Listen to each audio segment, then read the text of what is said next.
ஓம் ஸ்ரீ குருபியோ நமஹ.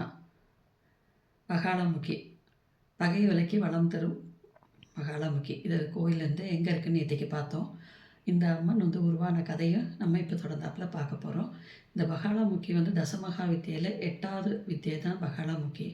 இந்த அம்மன் ஒரு தடவை கிருதயுகத்தில் மகாவிஷ்ணு பார்க்கடலில் இருக்கும்போது பெரும் புயலும் அதாவது சேதம் நிறைய ஒரு சீற்றம், கடல் சீற்றம் இந்த மாதிரிலாம் இருந்தபோது விஷ்ணு சிவபெருமான்கிட்ட போய் முறையிட்டாராம். சிவபெருமான் விஷ்ணுக்கு மகாளமுகி மூலமந்திரம் உபதேசம் பண்ணியிருக்காரு. அதை துதி பண்ண சொல்லி விஷ்ணுவும் அந்த மகாளமுகி மூலமந்திரத்துக்கு உபதேசம் பண்ணும்போது இந்த மகாளமுகி அம்மன் இந்த மஞ்சள் நீர் அந்த நிரம்பிய ஒரு குளத்துலேருந்து பிரம்மாஸ்திர ரூபிணியாக உருவெடுத்து இந்த புயல் சீற்றத்தை அடக்கி அங்கே சாந்தத்தை நிலவி கொடுத்தா அப்படிங்கிறது தான் சொல்லப்படுறது.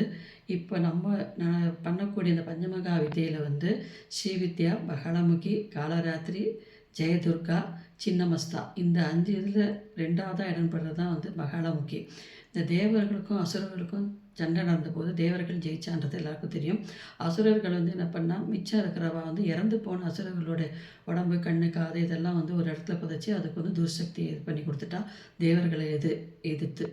இந்த எதிரித்தனத்தை அந்த இதெல்லாம் துர்சக்தி அடக்கணுன்னு மகாளமுகியால் மட்டும்தான் முடியும். ஏன்னா அதர்வண வேதத்தில் 12 செய்யுள் இதில் இருக்குது.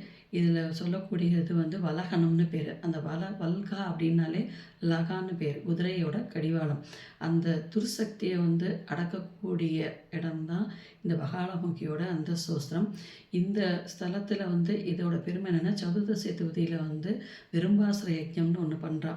ஏதாவது எதிரிகள் எது இருந்தாலும் அந்த காசுக்காக கோர்ட்டு, பணம், இந்த மாதிரி வழக்கு இந்த மாதிரி போயிட்டு அலைஞ்சின்னு இருக்கிறவா இந்த இடத்துக்கு போயிட்டு ஒரு தடவை அவள் யஜ்ஞம் பண்ணிட்டு வரும்போது அதில் அவளுக்கு ஜெயம் கிடைக்கிறதுன்றது ஒன்று.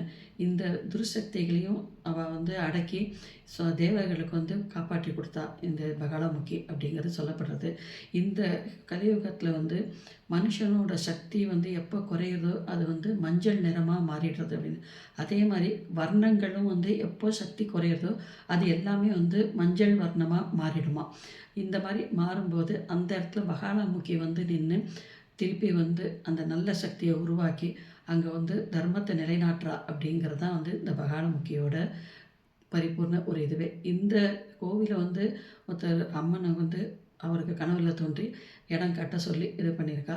இந்த எறையூர் ரோட்டில் வல்லக்கோட்டை பக்கத்தில் இந்த அம்மனோட கோவில் இருக்குது.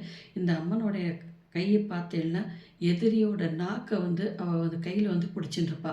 அந்த மாதிரி தான் இருக்குது. ஒரு தடவை போய் நீங்கள் எல்லோரும் தரிசனம் பண்ணி பாருங்க.